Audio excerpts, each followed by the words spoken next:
started because I'm going to forget because I can always trim it. Alrighty, guys, it is now 8:30, so we're going to go ahead and get started just to respect our time, y'all's time. Thank you so much for showing up to our second webinar of the series. Today, we are going through polishing your personal statement. As we go through tonight, just some housekeeping. Feel free to drop all of your questions in the Q&A.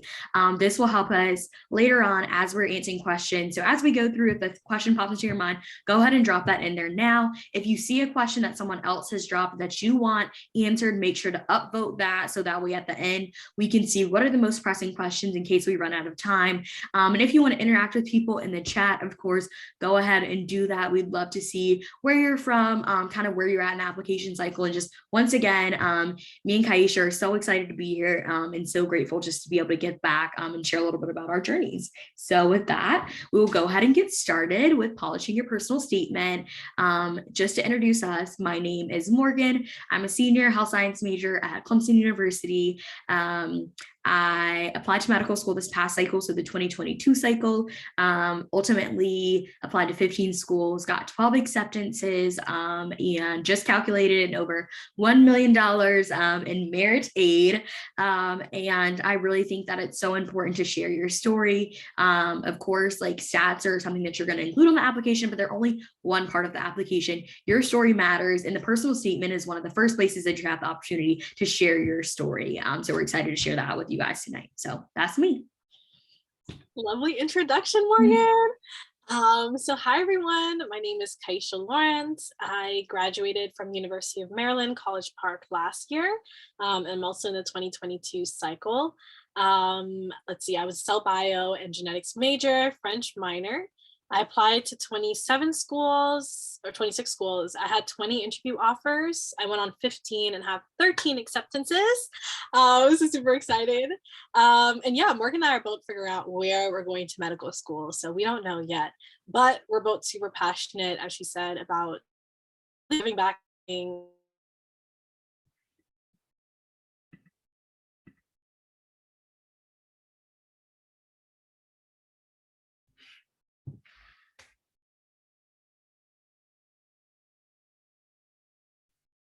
I don't know if she just froze or am I frozen? So somebody drop in the chat if you can hear me. Here we go. Okay, you froze. Oh, that's yes. Okay. We heard 13 acceptances and then you froze. Great. Finish your little intro. Okay, let me finish it. Sorry about that. It tends to happen when I'm on Zoom a lot for a long time. Okay, so 13 acceptances. What did I say after that? Just that we're super excited about giving back and just explaining this application cycle with you all. And today that's all about the personal story through a personal statement. So here we go. Is that all good? Can you hear me good? Perfect. Okay, great. Okay, so overview of the personal statement. Just a brief overview in case you're not super familiar. So the personal statement is part of the primary application. And that is submitted through AMCAS for MD schools, ACOMAS for DO schools, and TIMS, I don't know how to say it. I think it's just TMDSIS. That's what I say. Okay. Yeah. I was like, I don't know if that has a name. But yeah, for Texas schools. And the primary application is like the common app that you use in undergrad, where it's one application that's then sent out to all the medical schools. And the prompt that you're given is, use this space to explain why you want to go to medical school. And it's vague, it's open, which is a good thing and also a daunting thing, because I know in the beginning I was wondering, how do you write this? What is the format? What am I supposed to say? So we're hoping to give you all a lot of different examples today and give you some guidance on how to approach that prompt. The personal statement is short. It's about a page and a half. So it's 5,300 characters for AMCAS and ACOMAS and 5,000 for TMDSES. So we just wanted to kind of start off by sharing our personal statements. So we'll each be reading our personal statements, and then also it'll be on the screen just so you guys can kind of like get an idea of like what is a successful personal statement. And then we'll be sharing more examples, but also realize that like you don't have to follow like any of our specific templates. I love that our personal statements are so different. So you can see that you don't, it's not like a one size fits all, but this is just for some inspiration. So yeah. My eyes darted side to side, scanning the car line area for my older sister. We usually waited for our ride together, but today she was nowhere to be found. Michaela has diabetes, was the news I returned home to. At age 6, I simply thought it meant her body stopped working and she had to get shots. Over the years, I had often helped my dad prep his insulin pens. However, at that moment, I wondered, will my body stop working too? A few years passed before I began to take ownership of my health. 9-year-old me, finally able to stay home alone, raced toward the kitchen when my parents left. I grabbed the first blood sugar monitor I saw and pricked my finger. I took every chance to do so, only knowing that the magic number was less than 100. Internalizing the impact that diabetes had on me and my family kickstarted my interest in medicine. What began as a fear of developing diabetes led to a genuine curiosity to learn more, so I explored diabetes through a personal project in middle school. I chipped away at countless research articles, learning everything from the types of insulin and counting carbs to ways to support individuals with diabetes, like my own family. That year concluded in me writing The Life of Liz, the journey of a teenage girl and how diabetes affected her life and relationships. It was a book that not many read, but that allowed me to explore the illness that plagued my family and learn how to be proactive about my health and the health of my future patients. Without my familial exposure, I likely would not have taken initiative to learn more about diabetes, nor had the knowledge to help myself and my family. I wondered how that affects as I began to realize how many people may lack health education, I wondered how that affects their experience with the healthcare system. With a newfound interest to learn how physicians incorporate education into patient care, I started shadowing at a free clinic. One day, I sit in the clinic's small room, barren navy walls, white tile floors, a computer, and an examination table.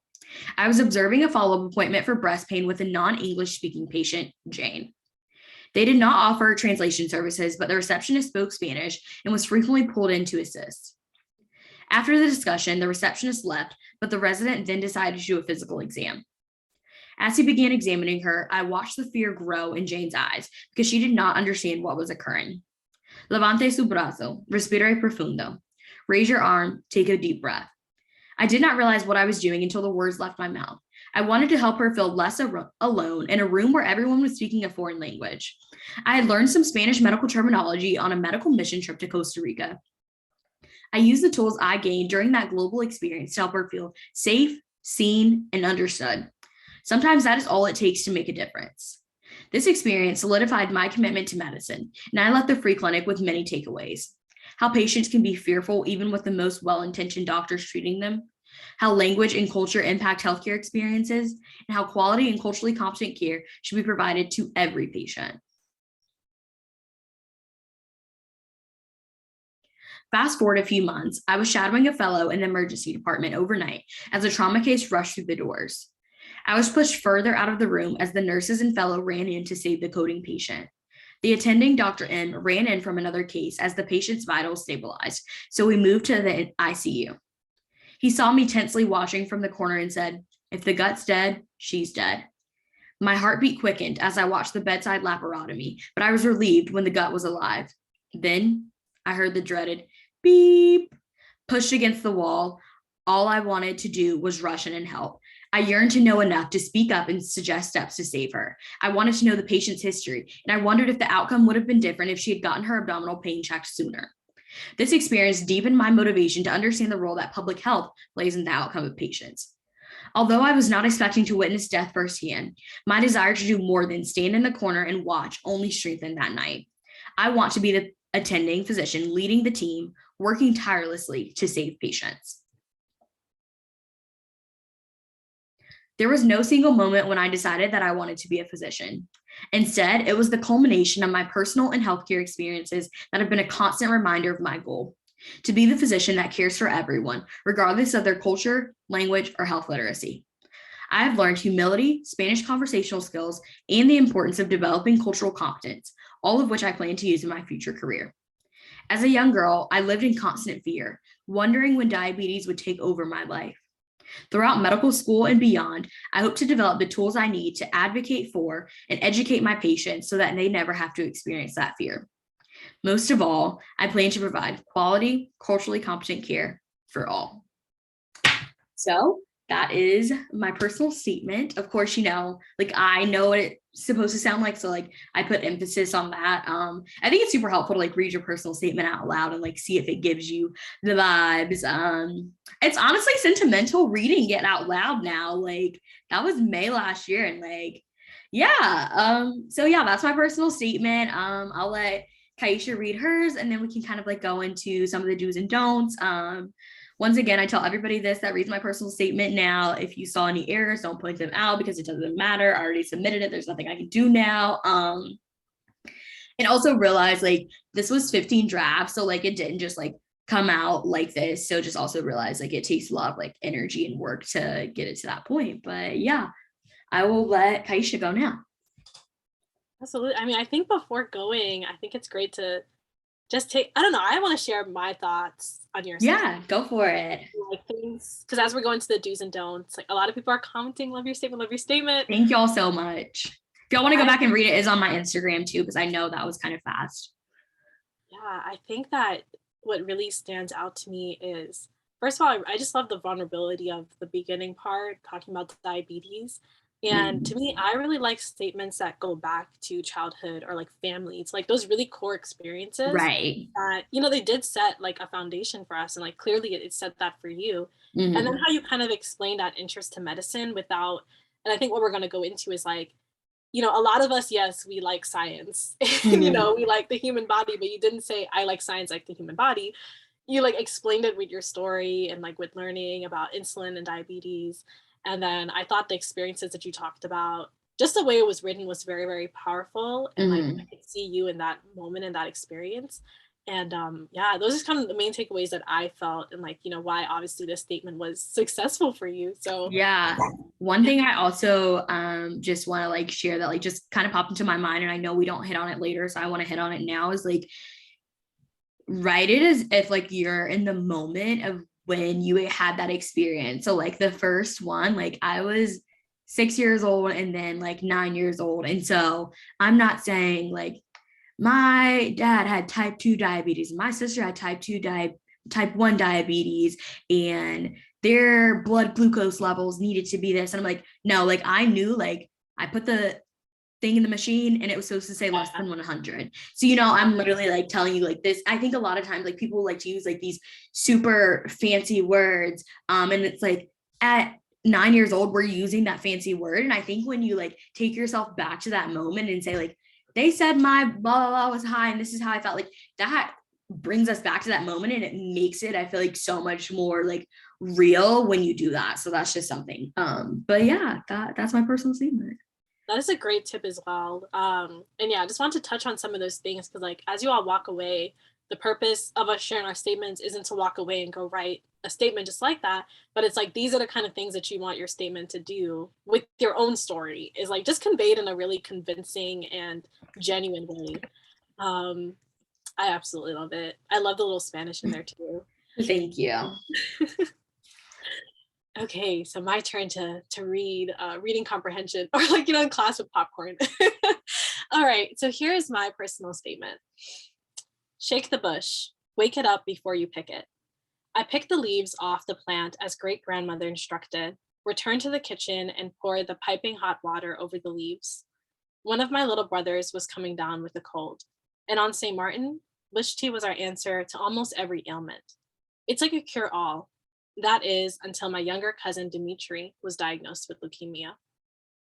Dimitri died in the same year that my family and I moved to the United States. The devastating loss had a substantial impact on me. With the move and his death, I began to think more deeply about my purpose in life. I reflected heavily on my childhood and the influence that my great-grandmother, Grandma Ello, had on me. Not a day went by without visiting her. She would tell me about the countless women who died during childbirth in our village and how that reality sparked her decision to become a midwife. As I listened in awe, visitors would drop by, and I would skip to her kitchen to prepare them a cup of tea. No one left her house empty handed. Her strength and altruism run through my veins, as I was taught from a young age that when your community is in need, you step up and make a difference. I ultimately developed a passion for fulfilling this mission through medicine. I began to explore medicine by volunteering at a local hospital where I found myself doing many of the same caring acts I performed at Grandma Elo's house, like handing out water and ice chips to patients in their rooms. My role, though minor, was honorable, as I was entrusted with providing comfort to each patient. Every visit to a patient's room provided a different experience, a different culture, and a different diagnosis. Yet the patient trusted that the staff would care for them as though they were family. With each patient I connected with, my desire to play a larger role in their care grew. I always took advantage of my access to attending physicians and asked a flurry of questions in an effort to get more insight into their patient assessment, treatment plan, and follow-up. It became clear to me that I wanted to play a larger role in patient care. With a desire to care for those in my community, I started volunteering at the College Park Pregnancy Aid Center. There, many of our patients were medically underserved, underprivileged, and underinsured. I saw the need for compassionate care, and I did my best to provide just that. While at the clinic, I heard the cries of a mother of a newborn whose Medicaid application was not timed processly, causing her to face a staggering hospital bill. I saw the tears of women who were happy to learn of their pregnancy and the tears of despair for others who could not afford to have another child. I knew that each woman had her own cross to bear, but when they stepped into our doors, I made it a priority to create an environment where we could focus on their health and the health of their babies. In this clinical environment, I found my purpose: to dedicate myself to improving the health of these communities. I confirmed my decision to become a physician, in particular, one dedicated to treating underserved communities. It was through shadowing that I began to picture myself in the role of a physician. At the Children's Hearts Clinic, I met John, a young senior in high school who had collapsed. As Dr. X examined him, she answered a variety of questions or asked him various questions about his hobbies and interests. He smiled as his anxieties lifted. That's when she saw it. The echocardiogram showed that he had a bicuspid aortic valve. The news of his congenital heart defect condition left him in a state of fear. But this only lasted a while, as Dr. X was able to explain the condition, break down what this meant for John, and educate them on the condition while also comforting them. She showed me the impact that physicians can have by educating and comforting patients. John left the clinic that day with a newfound health condition, but he also left with a supportive healthcare team committed to providing him with the best care. I left inspired to become that compassionate caregiver. From Dimitri's passing onwards, I developed a passion for medicine, as the role of a doctor encompasses all that I wish to fulfill: caregiver, advocate, and scientist. Rooted in my values of compassion, selflessness, and advocacy passed down by my great-grandmother, I'm driven to use medicine to serve my communities. As a physician, I want to be a trusted figure for those in their moments of vulnerability, uncertainty, and illness. With the belief that healthcare is a right that should not be determined by the color of one's skin, gender, or socioeconomic status, I want to use my position as a physician to create change. With these goals in mind, I welcome the challenges that medical school and a career as a physician will bring, as I know from my own experiences that the path that makes the most difference are often the most challenging. I may never understand why Grandma Elo instructed me to shake the bush before picking it, but I do know that my upbringing and experiences have instilled with me the importance of sharing, service, and selflessness, all values which have prepared me for a career in medicine. All right, so that was my personal statement. Which we loved, kind of following off what Kyeisha did for mine. Some of the things that I just love like having, just something that you can like follow, this like strand that I feel like is weaved throughout your personal statement, not in a way that feels forced, but in a way that just feels so delicate and intentional. And I feel like that is where Grandma Ella, like her role in this personal statement, yeah, I think it was just really sweet. One of the things that I also want to say is like, you can see like her culture going back to St. Martin that is ingrained in her. We know that from following Kyeisha, and I think that if that's important to you, which it should be, incorporate that into your personal statement. And one of the things that I also wanted to mention is like some of those like buzzwords, I call them buzzwords, like compassion, health literacy, healthcare is a right, things like that. I think it's so important. Like we both use what we call those buzzwords, but we didn't use them like in a buzzword way. So like, don't throw it in at the end of your conclusion, like, oh, I want to provide like equal care for all. It's like, I want you to connect that back to an experience that you had. So we can see in both of our personal statements that like we showed how that was an issue that we experienced, and then that's why we want to fix it rather than just like saying it because we think it's good. So yeah, anything else you want to add about yours? Yeah, thank you so much. And today's actually, she's up in heaven now, but Grandma Ella would have been 102 today. uh So the whole family is celebrating. And I think that's definitely, you know, do I think my statement's perfect? No. I'm sure Morgan agrees about hers, but yeah. I'll probably be proud of it because it definitely got across the things that are very, very true to who I am, who made me who I am. And like when the doctor that I'm going to be, a lot of it, as I explained, is my great grandmother. I also, the fact that Bush tea's in my statement, someone in the chat mentioned being in Antigua, like if you're from the Caribbean, you know, like that is so staple to us. And so I wasn't, you know, in earlier drafts, I tried to write these long paragraphs and like, you don't have time for all that, but it's just including Bush tea alone was able to like convey so much on my culture. And like in my interviews, I was able to expand and talk about issues like in the Caribbean, how there was a lot of mistrust for Western medicine, and there are a lot of health disparities, and like, or not, people don't like preventative medicine because of like the way that our culture is and the way that you view getting sick and all the stuff that I explain more in the interview. But the personal statement was like the start of that, just by talking about Bush tea. So yeah, so thank you guys. It's a pleasure, or like it's really an honor to be able to share it, honestly. And I love that, like I remember reading your personal statement before you applied. And I like read it and I was like, I don't know what this is. I was like, I don't know what Bush tea is. Like, I've never heard of it. And so I think that's like one of the things like I think about when I'm like reviewing personal statements. I'm like, I might not understand it, but like give me enough like background for someone who doesn't understand like maybe all of the intricacies of your culture to understand that. And that's exactly what she did without providing like an overwhelming amount to make us lose focus on what was the goal of her personal statement, which was to share why she wanted to become a physician. And of course, like, that's a great starting point. Like if I was interviewing her, I might be like, tell me more about this. Like, I want to know because it was so integral, and you can tell it's a part of her culture and her upbringing and things like that. So yeah, that's our personal statements. Now we are going to dive into some do's and don'ts about the personal statement. So things you should do, things you shouldn't do.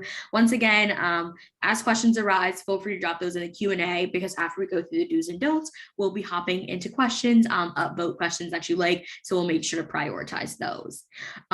So yeah, let's go ahead and jump right in. So the first one is do start with a hook. And this doesn't have to be, like the traditional hook that you would think of when you're writing for an English class, but I would say it's kind of similar. So it doesn't have to be like some crazy story. Like you don't need to have been like in an insane car accident, like hospitalized for multiple days. Like mine was me like not seeing my sister when I got out of the car line. Kyeisha's was moving to the US after her cousin was diagnosed with leukemia. And so we're going to be highlighting a couple of personal statements from some different people, and you can see their Instagram handles in the corner. And these are people that have shared their full personal statements on social media. So definitely drop those down. Give them a little bit of support. But I love the pre-med mentor. She starts with a loud thud flooded my ears, followed by complete silence. My stomach twisted as I raced to see where the noise came from. My worst fear had become reality. I'm like, hold on, like what is the fear? Like, I need to know more. Like, this is the vibe that I want you to be giving me in your personal statement. Like, within those first couple of sentences, like, I need to know what is going on. Like, I need to want to keep reading. And so I think that's super important. Like, start with a hook, like draw us in. And I think I went through like so many introductions. So like, definitely think about like different experiences that shaped you. I think it's really, I'm like a chronological order kind of girl, just like help follow it. But I know some people like go out of chronological order. But like, if you really just like take a lot of time to like reflect on what initially sparked your interest in medicine, that is your hook. And you can turn that into a hook just with a little bit of creativity. Literally 100%. I hope you all took notes. Like, I don't even have anything to add. Only thing I'm going to emphasize is, again, it don't, when you're writing the personal statement, don't be like, okay, what's the most craziest story I have? That's my hook. No, what is the most meaningful story as to why you got interested in medicine? That's your hook. So again, it doesn't have to be this crazy story, but when it's meaningful, that actually comes through. So yeah, everything 100%. The next thing, do explain why you want to be a physician. Kind of adding on that, I think you can also kind of allude to, why don't you want to be like a nurse, a PA, an NP, a researcher? Because those are things that like I was kind of like pushed to address in my personal statement by people that had worked with admissions. And that is something that I was asked in my interviews. And like I alluded to that in my personal statement when I was in shadowing, like the emergency room and trauma. And I was like, I don't want to just be on the side. Like, I want to be the physician, like leading the team. That's just one aspect, like leadership of becoming a physician that I really love. And we can see becoming Dr. DeVore. She really explained that because she talked about like her personal experience with eczema and then how she was able to see a physician. And then at the end, she says, my experience seeing Dr. D helped me recognize that my struggle was not unique. Patients of color often lack access to physicians who are able to connect with them due to barriers and cultural background. I'm continually inspired to pursue medicine because I know that African Americans in the US urgently need doctors who can connect with them and advocate for them. So all of it, like I know now, like she had personal experiences in growing up.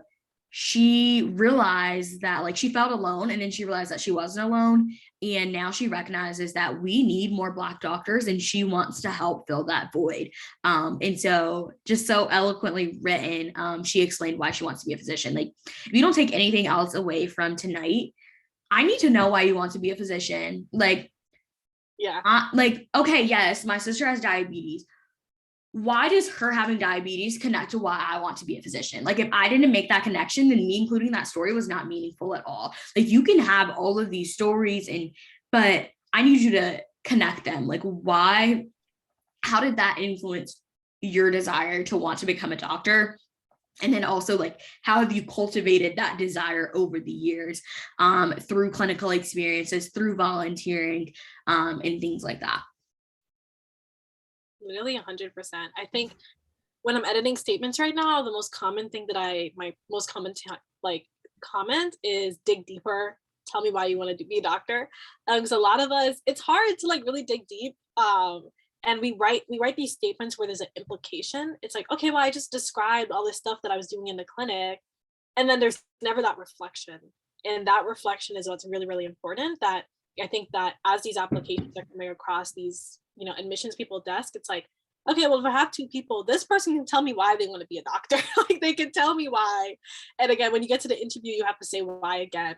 So just really take the time to reflect and make sure that that's in the statement is so huge. It requires so much reflection. And like, I think about that. And as you're going through like the application cycle and you don't want to write any more essays and you feel like overwhelmed, or like even when we get into medical school, because I'm manifesting that all of us are going to be into medical school or PA school, because I know we had someone that wanted to go to PA school that's here. So like whatever, like graduate school that you're in, I want you to remember that why. Like, and if you cannot put that into words, what is going to get you through those tough days? Like, I need you to reflect and understand and be able to look back. Like, I literally looked back and read my personal statement while I was applying. Like, this is why we are doing this. This is why we haven't slept, you know, like things like that. And so just like being able to articulate that, of course, it's important in application interviews, but it also serves as your driving force as you're going through this journey. So next one is don't talk negatively about healthcare workers. And I know when you read this, you're probably like, well, duh, why would you be talking negative? I think it's actually a very common mistake that happens. So this is an example. Just I'll just read it out and then we can talk about it. So it says this person was basically describing a shadowing experience, and they're taught that he in this part is the physician. So he answered most of the questions, but I noticed his arrogant and irritated tone. I wondered if I was his last patient of the day, or maybe he was having a hard day. For him, maybe it was a situational issue, but for me, it was a lasting impression. Fast forward a little bit. You never want to feel like your questions are dumb or your worries of no interest to you. I would have preferred a doctor who wanted to answer my questions and wanted to feel reassured. This is the kind of doctor I want to be. I want my patients to be safe and comforted. I want my patients to be healed with care and attentiveness. So I misspoke, sorry, not shadow. This was a physician they were seeing for a condition. Um, and I think what's common here is like every time I've seen an example, either on like editing statements or like on YouTube videos where I watch like other personal statements get edited, is usually the takeaway is like something negative about the doctor, and then like, I want to be better than that. I'm gonna be this doctor. And I just feel like, let's be honest, of course, this person like not taking away from any negative experience they had, and that can definitely be a motivating factor for the type of doctor you want to be.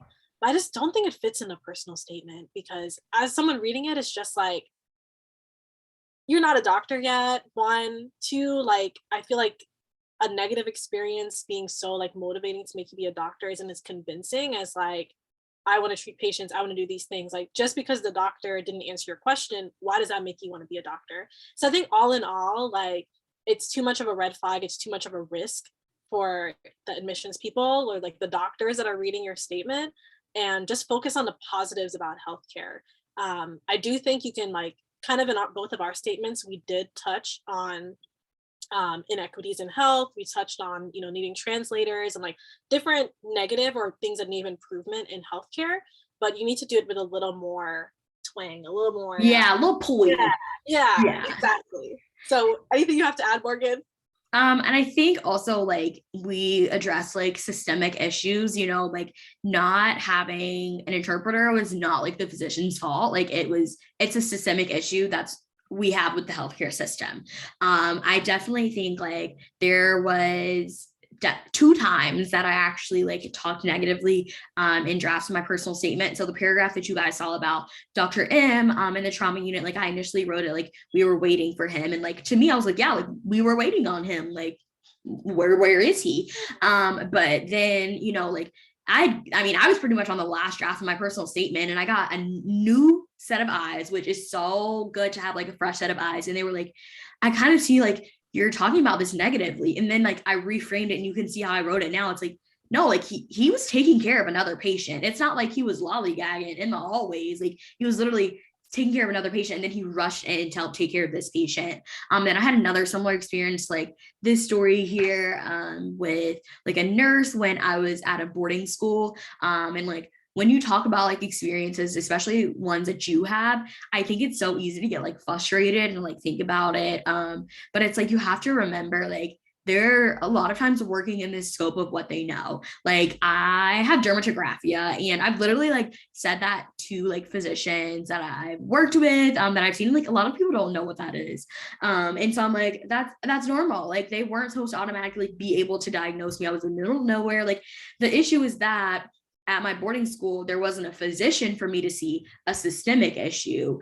In that fact that I was in a rural area where we often have to drive further to see physicians there. So therefore I could not see a physician. So I think just making sure that like you always relate it back to like, if it's a systemic issue, like focus on that rather than like just the healthcare worker themselves. And then even then, like still, like Kyeisha said, add a little twang in there and realize that like we want to be physicians, but like we don't know everything, and you don't want to sound like I'm going to be this doctor, and I'm like, you just don't want to sound like you know everything and you're trying to like take over and say like what should have happened, because we are not in their shoes. 100%. And like I've definitely also had, actually recently at a clinic, like the doctor, I didn't feel like he really was paying attention to my questions, like all these different stuff. So like again, it happens, like not saying that these experiences, negative experiences in medicine or in healthcare are not important. But for the purpose of the statement, as you reflect back on what Morgan and I just shared, like, and if we had some statements like that, like it just doesn't fit, it's not as strong. Mhm. Save that for if there's this really, if it's a very, very strong experience, maybe a challenge statement or something else. But yeah, I Yeah. think all in all, Jess. Or if you might vibe with your interviewer and like you really got something you want to like open up with, like, Yeah, but still you want to talk about it in a delicate manner, I would say. very delicate manner. And seek advice from other people if you really have a strong experience that you want to include at something negative. So yeah, but our overall is just Don't do just it. avoid it. Just avoid it. So the next one is don't write your resume. This is also another common mistake because a lot of the other stuff that we applied for, whether it's research opportunities, jobs, etc., the way that you write that statement is a lot more like straightforward to the point. Mhm. It's not a story, you know. And a lot of people might approach the personal statement that way and end up writing a more like, and then I was a medical student and I learned this skill, and then I used my lab skills and et cetera, and my public speaking skills. You just see a lot of skills, and yeah, that's not the personal statement. So the example I have here is from my CV from my NIH position, for example. That was a great cover letter, got in for NIH, but would not have done great for the personal statement. You know, I'm talking about coursework, I'm talking about lab techniques. My coursework in grade point average can attest to me being a determined and hardworking student. Like, that's not a statement you want to put in your personal statement at all. For this purpose, it worked, but for the statement, you don't need to be making like, basically, you don't want to include sentences that anyone can write. They are going to have your entire application where you don't need to say my grade point average, I'm a hardworking student. They're going to look at your grades. And then your skills that you learned, they're going to look at your activities and be like, okay, they were in the clinic, they were in the hospital, they gained these skills, etc. So again, the statement is more so a narrative, a story, the most meaningful parts of your journey, and it should be very, very convincing that you want to be a doctor. Yeah, I automatically like if you see like if I see includes, I'm like, they about to say a list. I'm Yeah. like, oh no.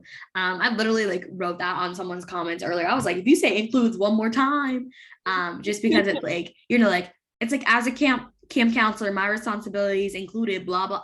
I don't like I don't need a list of like all of your responsibilities. And that's the same thing, like if we're talking about like when I was volunteering in my personal statement, like, or shadowing, like I can tell you, I can list out all of my roles, but I don't care about all of my roles right now. What we care about is what specific part of that experience drove you to want to become a physician. I'm sorry, I'm laughing at the comments. Yes, control F right now on your personal statement. If it says includes, we Right. don't want it. In with some exceptions, but definitely I think like really like figure out how to pinpoint what part of the experience was important. And that's something that's super hard because like I'm someone that can like talk and like just like we're used to hitting those character counts and those word counts for papers, but it's like in this situation you're not trying to include everything you've ever done. You're just trying to really like focus on what aspect really drove you to want to become a physician. So it's hard, but yeah. 100% include. That's gonna be my head from now on. I'm about to go back and control F mine because I know I have includes in there, but like it was in the right context. It was an exception.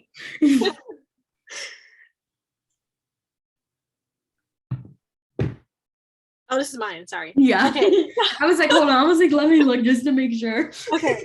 So next one, do, show, don't tell. So show and not tell is huge. And I think this is one of them that is more of an editing phase. Like once you have the stories and you're working through those drafts. Again, I did 17 drafts, Morgan did 15, where like you have the story there, but you have to go in and edit these statements and make it flow more and make sure that you're showing in your statements and not just telling.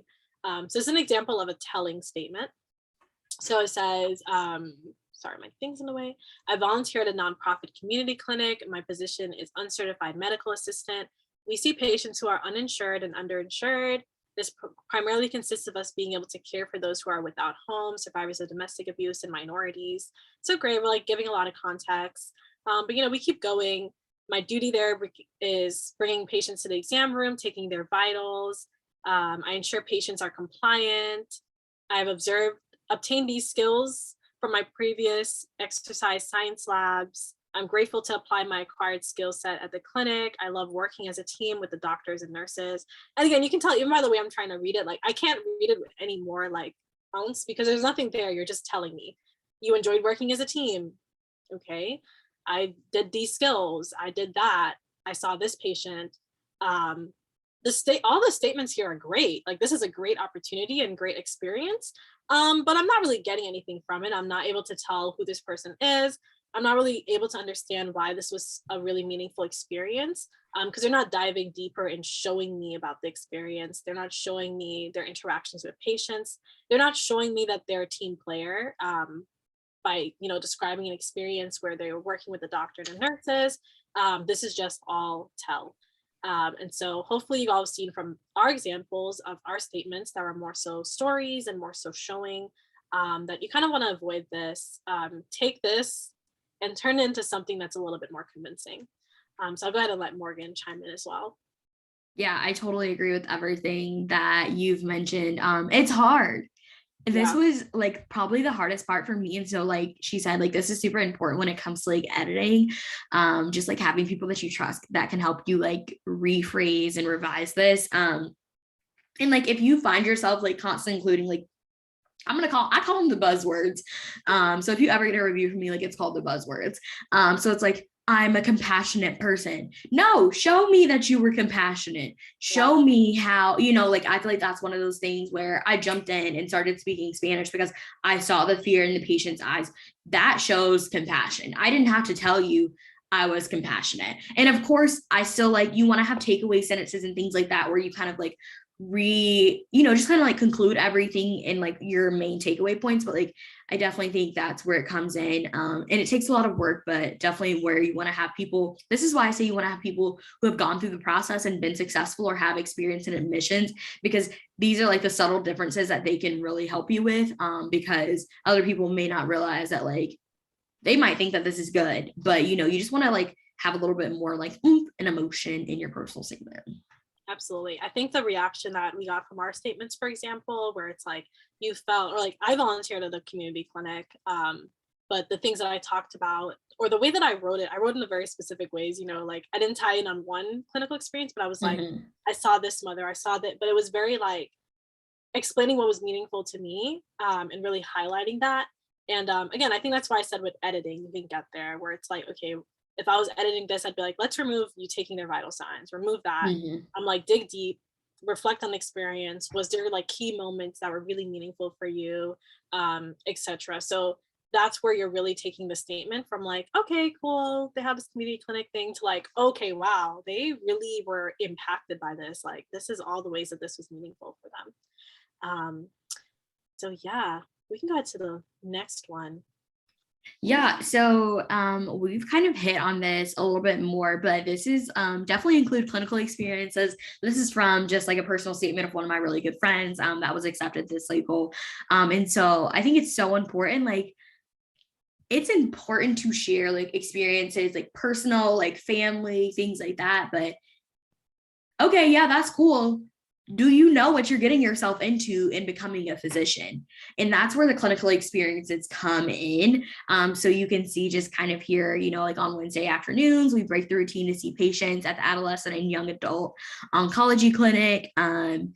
She talks about a specific visit that stood out to her. And I mean, I really personally love like experiences where you have like an active role, but I mean, I also included experiences like in the experiencing ER trauma overnight. Like I didn't do anything really, but like sit in the corner. But like that experience was so impactful because I was able to see how all the members of the healthcare team work together. I was able to see how the physician had to rush in from another patient, how just things like that. And so I think that's what you get from clinical experiences. Like, yes, like that's where you take it from. The yes, I think science is important. I want to help people to like I know that I want to use science and help people through medicine. And it's because of the clinical experience I have. I see how people interact as physicians, as PAs, as healthcare workers. And that's where I want my role to be. And if you don't have a clinical experience, I don't know if I can make that connection. Something's just lacking in that personal statement because I'm like, do they really know what they want to do? Because I don't know if you have that like experience with it. 100%. I especially agree with, I think, statements where you're talking about family members and really personal stuff. And then, like I was recently reviewing a statement and then I was like, there was no clinical experience. So it's like, that's hard to be convincing because it's like, these are very vulnerable moments when you see a family member suffering. I can connect with that and that you want to help them. But like, do you really want to do medicine? Or was that just really, you really want to help your family member? And so again, that's where just clinical experience, at least one story, if not all of it. Like I think I try not to like have like definite statements about what you should and shouldn't include. Right. So like I was about to be like, disclaimer. right. Because it's like, I don't know, I feel like a good layout is like, you have your introduction, then you have like 2 to 3 stories, and then your kind of conclusion and stuff. And I wonder to myself, I'm like, can someone get away with, keeping non-clinical things in there? Because both of ours were also clinical. Like we didn't talk about like a teaching job or like, a community service or something. But I think, there's no yes, I mean, we're doing do's and don'ts, but like, if there's a non-clinical experience that's really, really meaningful to you, but that has a clear reason as why you went into medicine, not saying you can't include that, but I do think it's very, very hard to have a statement overall that does not have any clinical experience. I don't know if that made sense, but it just has to be convincing. Yeah. To really dig deep that's like my include. That's my thing. I'm like, dig deeper. Like, just, okay, you might have spent $500, 500 hours, excuse me, tutoring, and that was a lot of parts of your undergrad, but like, why do we care? That's my thing. I'm like, I literally will comment that for why do we care? Like, yeah, exactly. That can go. What we do, you did this. Why do I care? That's like always connected back to why the reader should care. 100%, because the reader is caring for the personal statement. It's why do you want to be a doctor? And I think it's just hard with those non-clinical experiences to justify using the space to talk about them, because it's hard to make that very convincing connection with something completely unrelated to medicine and connect it back to medicine. So that's really the major takeaway there.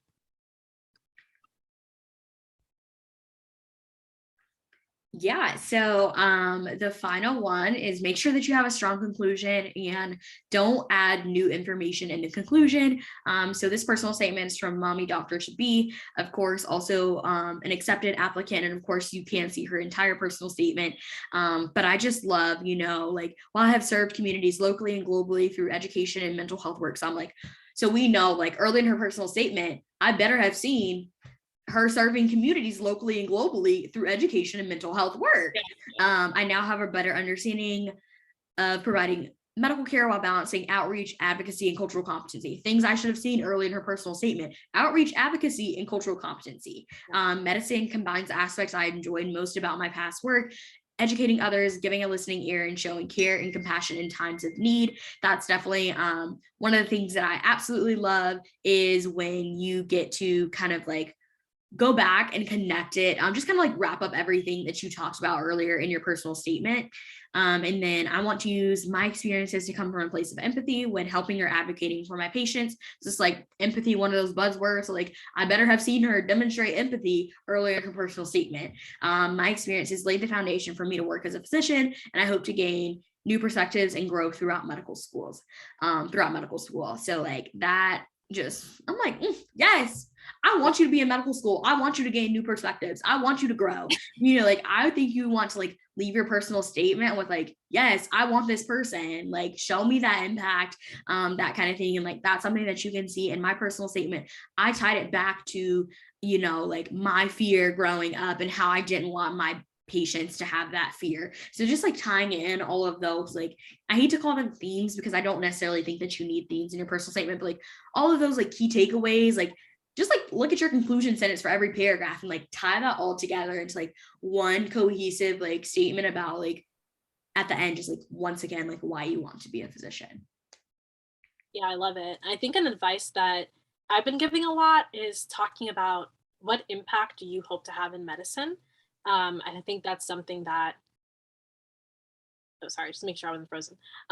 Making sure, I think that's something that this conclusion does, as well as our conclusions as well, And so, for example, this conclusion, I'm really getting an idea by summing it up in this way. Advocacy, okay, this person's going to advocate, they're going to be very compassionate. But you just get the sense of like they really want to serve communities. So like that's the kind of physician that they want to be. And in mine as well, I really talked about like, okay, the different roles that I see as a physician and advocacy. I talked about being a scientist. And those are things that, we're talking about the personal statement right now, but I think the application as a whole. It's like in my secondaries, when I have very strong statements about like, when they talk about what do you want to do in medicine, I talked about like these 4 pillars where I was like, I definitely want to be a clinician. I want to treat patients, but I also see myself like basically in academic medicine. So I was like doing research, being an advocate, being a leader. And so that while I didn't say those things as particularly in my personal statement, it was then my secondary, my activities, my interviews. So again, stay true to you, who you are, make those bold statements about like who you are and the impact you hope to have, because then you can show up and be that true person in the interviews and it all ties together. So yeah, so I think this is super, super great, super strong conclusion, and a great way to wrap up this part of it with the conclusion. So we're going to go into Q&A next.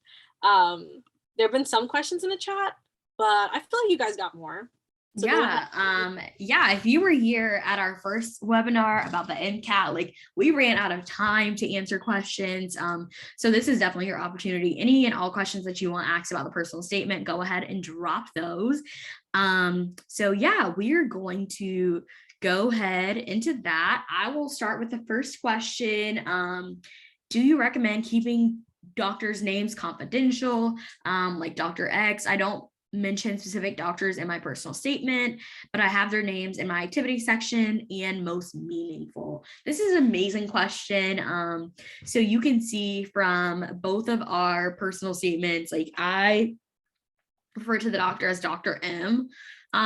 If we're being honest, I don't know why I did that, but I'm pretty sure it was because of space. Save those characters. Like when you're using a pseudonym for a person, always make sure that you put that in quotes.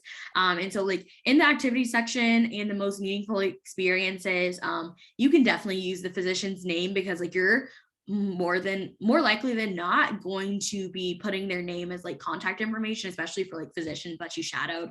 For patients, do not use their names, use pseudonyms, of course, but like for a physician in the personal statement, I did it really just to save space. So yeah. That's so funny. I put the full name of the doctor in my personal statement. I just crossed it out for sharing it online. And yeah, I did that because I shadowed them and they were on my primary application anyways. So again, they're physicians, like they're going to speak to you. And it was so funny because one of my interviews, literally as it started, the physician was like, do you remember the doctor you wrote in your personal statement? And I was like, again, these are very months after writing it. So that's another just tip. I always reread my entire application right before interviews, because like I could have easily forgotten. They come in for you. They come for you. So anyways, he wasn't trying to come for me. It was just that he worked with her. And he was like, oh my gosh, small world. And like, we were able to start chatting about that. So anyways, up to you. Both of us did fine, either keeping it or without, if you're out of space for sure. But yeah, when it comes to physicians, you can say their name, basically. They're on your application. Yeah. And you can see like I've started posting some of my like activity sections and things like that, like on social media, and like where it's blocked off is like where I have a physician's name, just like because small world. Also just want to remind you guys, make sure you're putting your questions in the Q&A, not the chat, because that's what I'm looking at to answer questions. So if you want your question answered, make sure to drop it in the Q&A. Okay, let me find another question. All right, if you already have initial interest in specialties or topics, how do you prevent pigeonholing into them? You want to start with that one?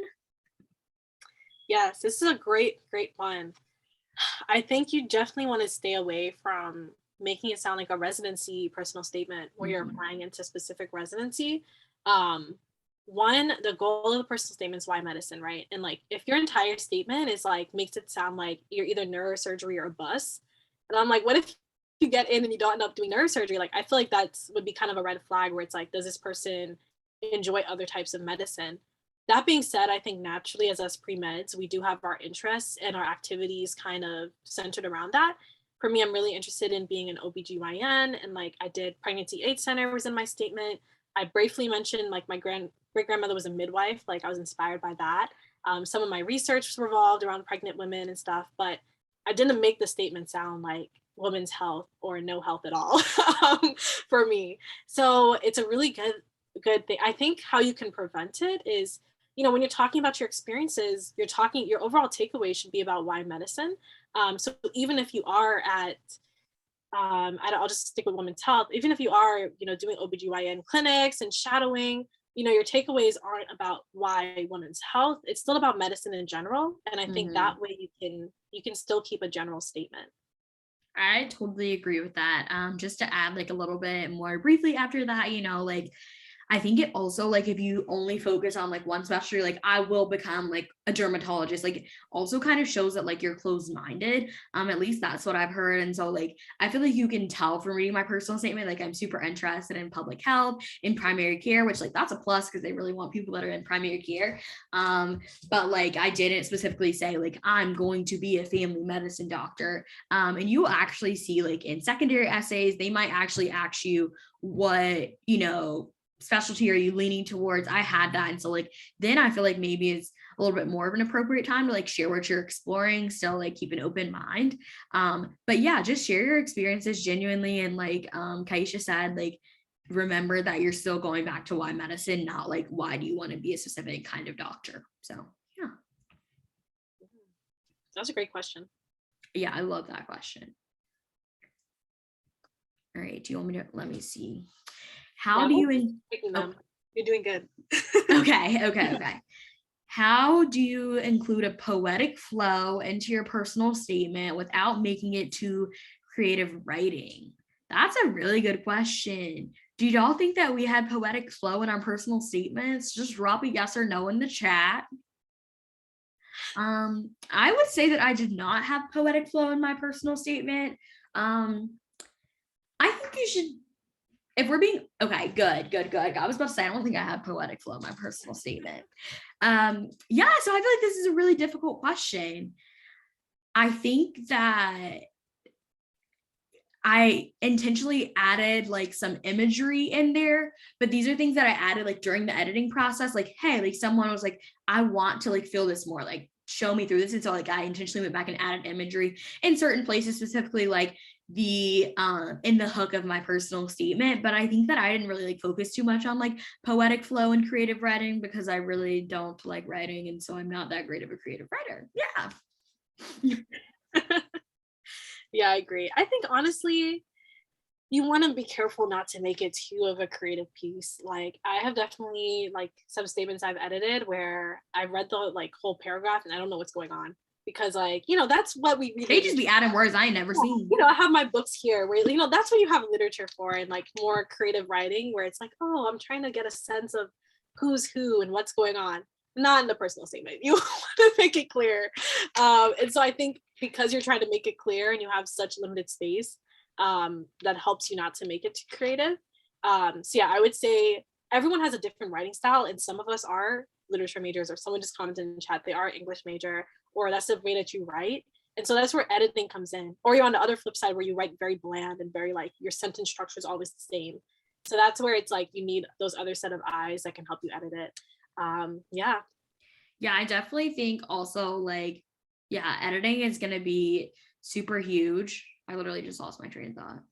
It'd be like that sometimes. But yeah, so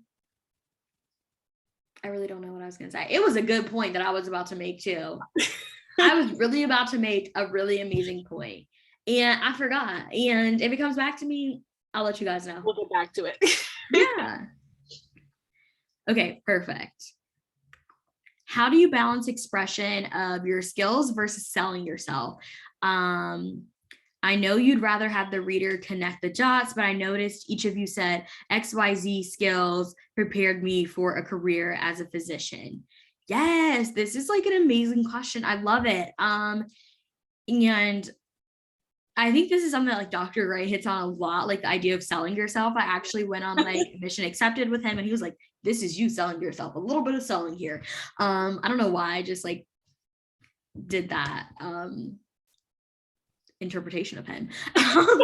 But yeah, I think like in the end, like as I was rereading over it, like the last paragraph of mine where I said like I have learned like Spanish conversational skills, I hated that sentence. I literally hated it. But like I'm not gonna, I had someone that was like that I really respected that told me like I really think that you should like buff up your conclusion and add that in there. And like looking back, like I don't think I should have added that in there because like that just wasn't me. Oh my God, I'm sorry guys. I'm all over the place. About the creative writing, I don't want to forget this. I think that you want to make sure that you align with like how you're going to present yourself in interviews. So like if you like write how you talk and then it's like when you go into the interview, like you just have that naturally like creative writing talking style, then I think they're going to be like, okay, like she didn't overdo this. This is just like naturally her. Whereas like they're going to be able to tell in an interview if you did that just for the personal statement. So that was my main point. But yeah, just kind of going back to that, I think like those takeaways are where you can like kind of like highlight those skills. But like that one sentence that I had in the ending, I didn't necessarily love. Not to say that it was good or bad, but like it wasn't me. And somebody told me to add it and it just didn't fit the vibe of my personal statement. It's so true. Like, and again, that's why you said at the beginning, I'm like, our statements are not perfect. There's definitely something. If I rewrote this now, I think like my beginning and ending would stay, but like there's definitely some stuff I would have changed. Mm-hmm. I don't think I specifically mentioned any skills in mine. And yeah, I think if you can write the statement without using the word skills would probably be a good thing. Cause like the purpose of the statement isn't, to try to say why you'd be a good doctor. It's to say why you want to be a doctor. But that would more so be important in the primary activity section where you're like talking about different experiences, and that's where it's really easy to sell yourself. But yeah, I think if you focus in, if you're trying to think like, okay, am I selling myself here? Focus in on like, why am I writing the statement? Like, Yes. is it like, what is the purpose? It should just be genuine. This helped me to want to become a doctor in the most genuine and meaningful way possible. And I think with that, any type of skill, like I don't know, I don't see how that really fits in with that as well. So I think this is a really great question. You see both of our answers are kind of a little bit all over the place because like it's a hard one.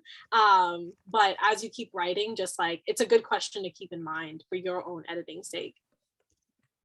Yes. I'm just responding to a quick question in the chat. Okay, let's talk about it. You each did 10 drafts. How did you balance external review without exhausting your readers? Did you ask them to read every draft? Oh my God, this is like an amazing question. I absolutely love it. We are both going to address this one because it's super important. So how did I do it?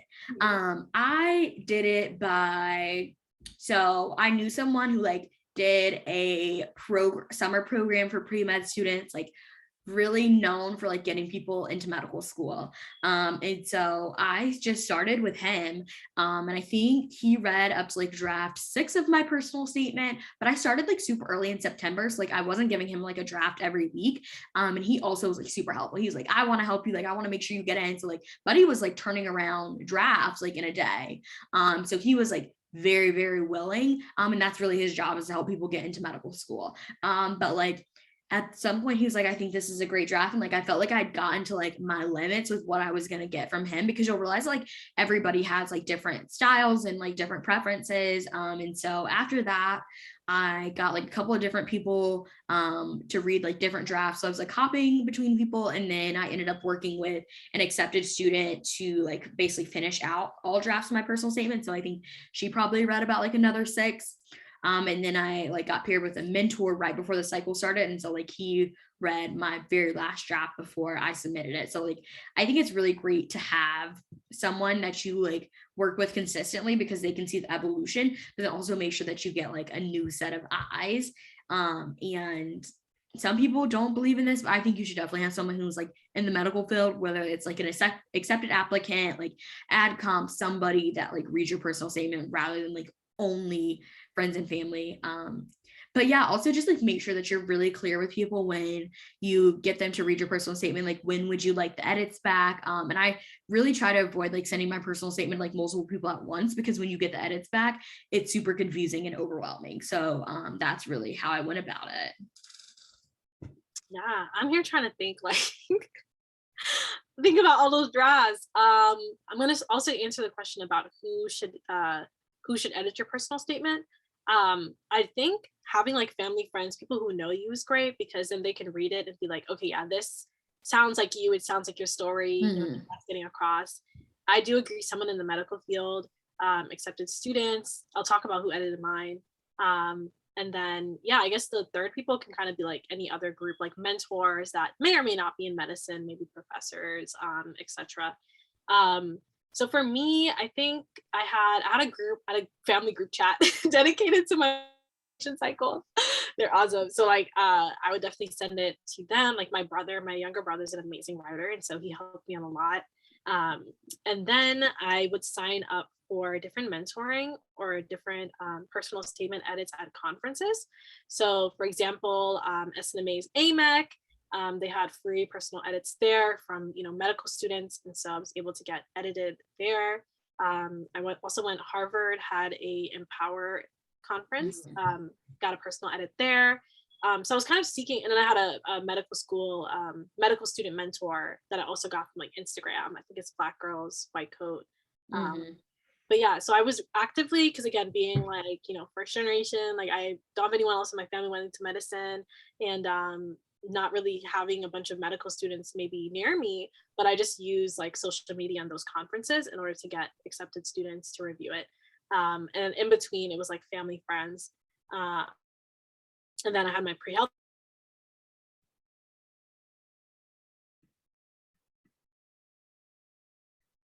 I think we might have lost her for a second.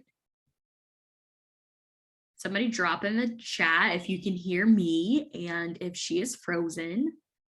Okay, so y'all can hear me. Okay, so we are going to give her a second to, oh, she's back. Oh, what's going on? Yeah, you froze again, baby. What the heck? Literally, I've never had this happen before. Can you hear me now? Yes. Something popped up and it was like some network is using your IP address. Y'all, I don't know what that means.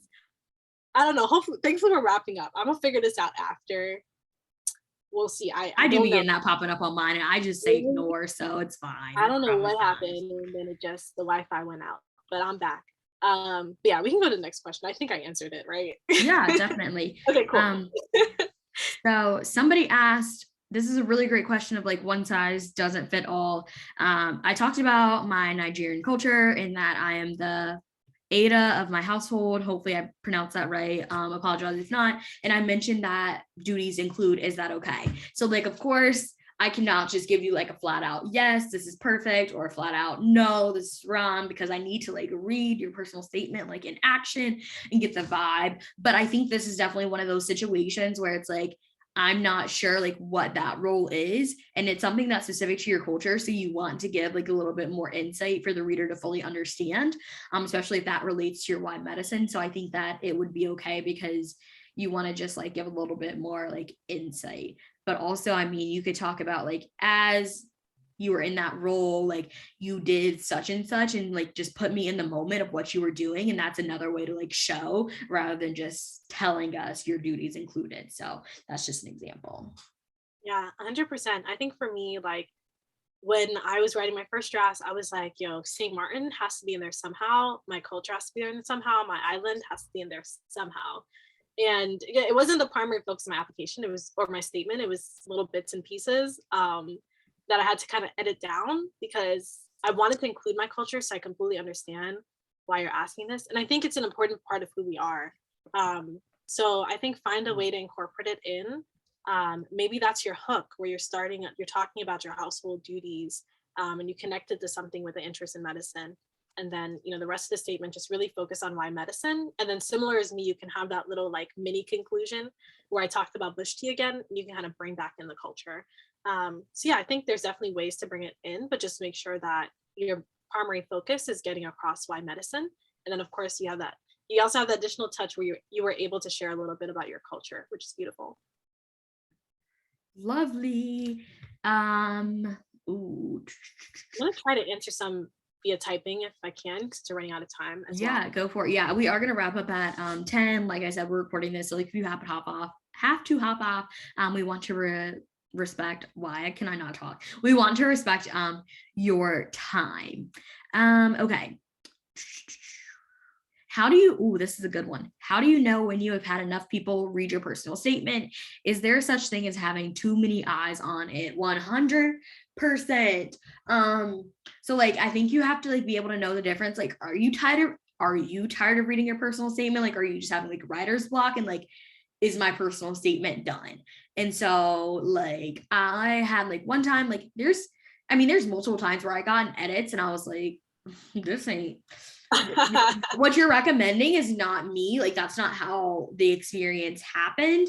And so I definitely recommend like being intentional with like the people that read your personal statement. And so like one thing that I love is like there's a lot of people on Instagram now that have like shared their personal statements. So like maybe if you like align with like the vibe of somebody's, like maybe get them to read yours because like their voice just might be a little bit more similar to yours. But I think you just have to like be willing to say like this is really integral to my story and it's integral like this, and I think that it needs to stay in here.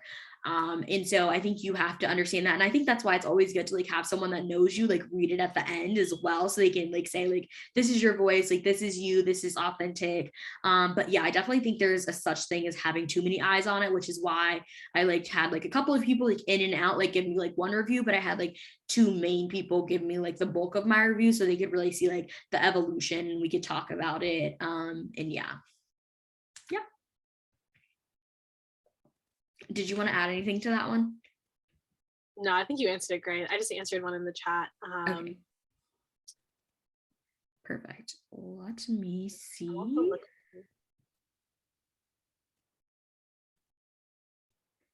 I'm trying to focus on like the ones that really focus on personal statement. Just super briefly, this question, how do we register for your personal statement editing sessions? So my personal statement editing sessions are on my website. I will drop the link in the chat. And I do charge for personal statement editing services. But if you have fee assistance program, definitely reach out because I do offer like super significant discount if you have that.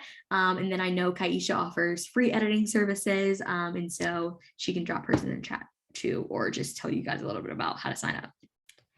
Yeah, about to drop mine in the chat as well. As mentioned, I'm not charging, like you don't have to submit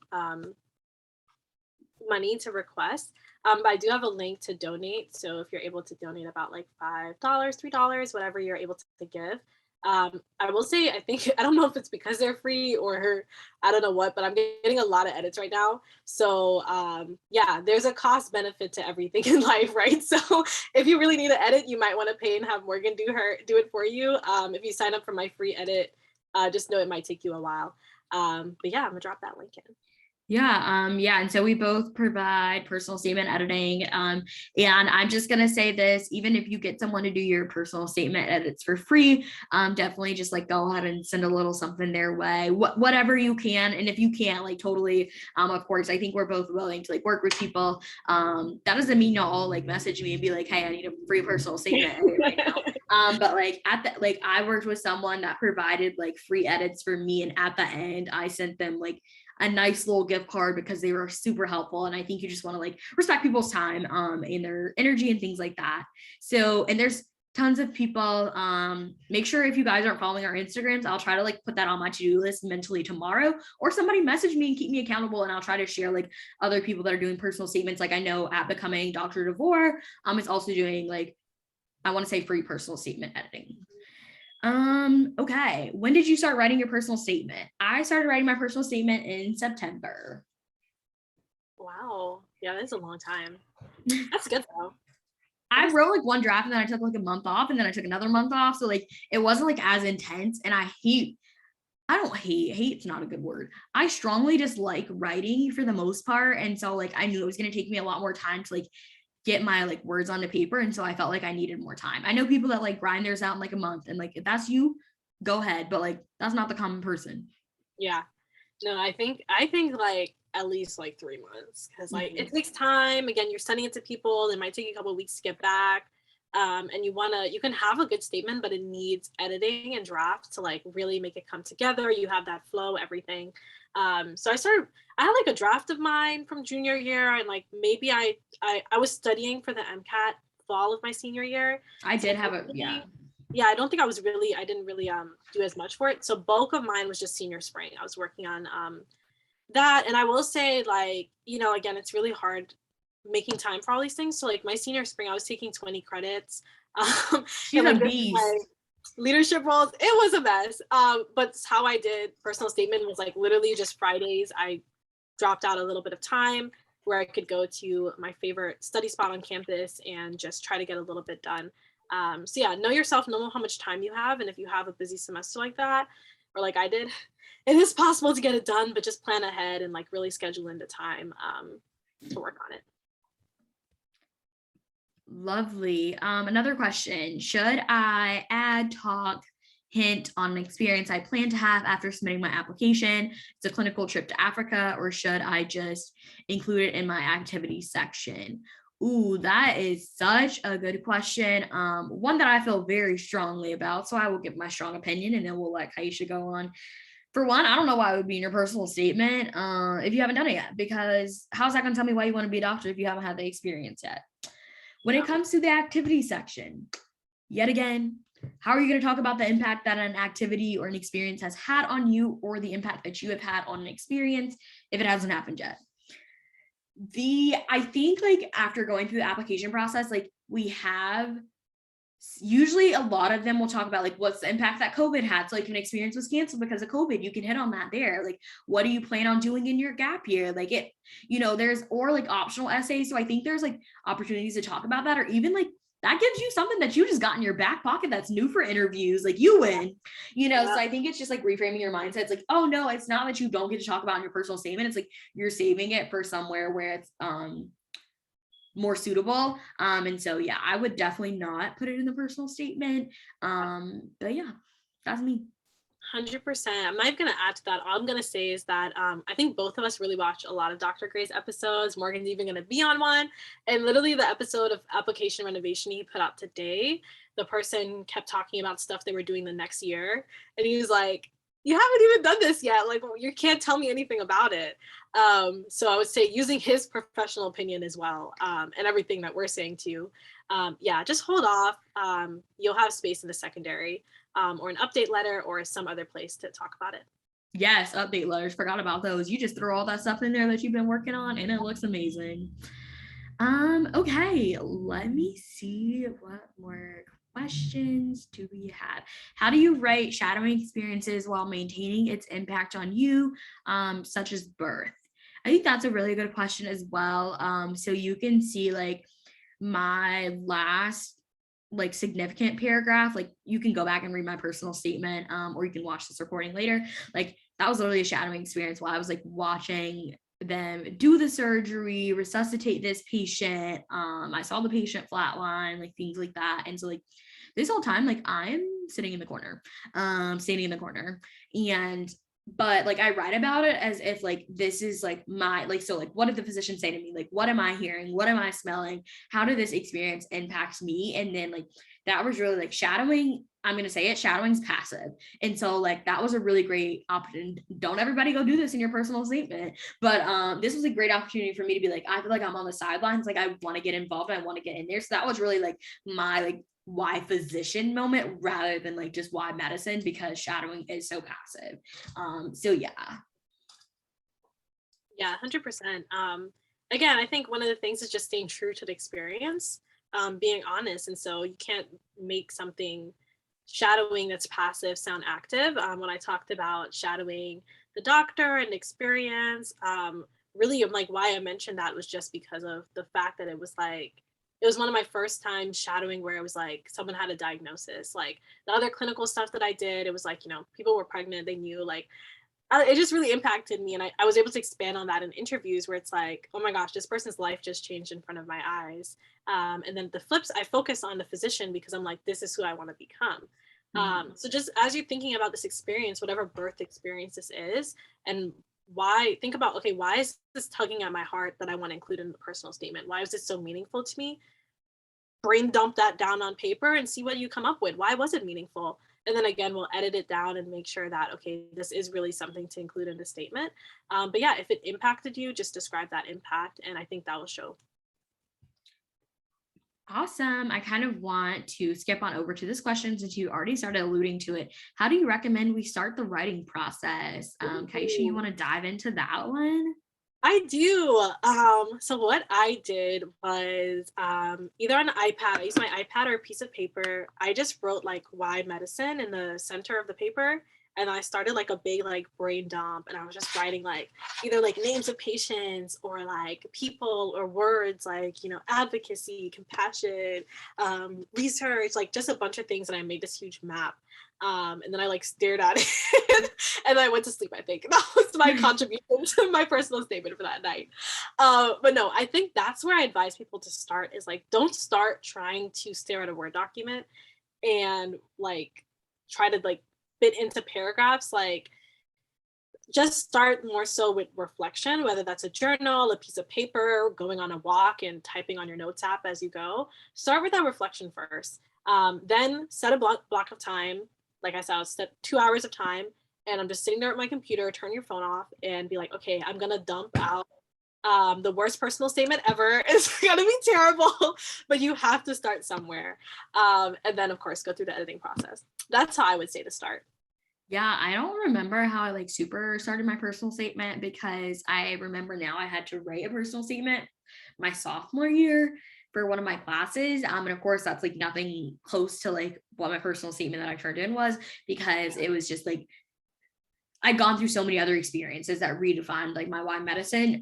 But that was like a starting point that I had. But I definitely think like just get all of your ideas out on paper and then just go from there, and then you can like kind of refine it. It's like don't try to be like perfect, and like don't try to have like your flow and everything like all perfect the first time. Just like get it out. But like I also like have so many like bits and pieces of my personal statement in my note section on my phone. So like I'm sorry, you just got to be rude sometimes because when things pop into your head for the personal statement when you're applying to medical school, you got to be like, hold on, I got to make a note. Like I literally would be like so upset because it's like midnight. I'm like sitting in bed and then I just get like an amazing idea for my personal statement. And like all of a sudden I'm typing it out in my notes section. And you just got to type it out right then and there because if you say, oh, I'm gonna wait and I'm gonna do this later, you won't forget. So I think that was really the thing. Like just get it out on paper. And then like when you have like really good ideas that pop into your head, you just got to go ahead and flush them out right then and there. So yeah.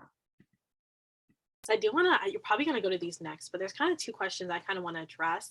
So they're both very similar. So one is saying, I heard that mentioning a chronic condition in your application can hurt your chances of getting into med school.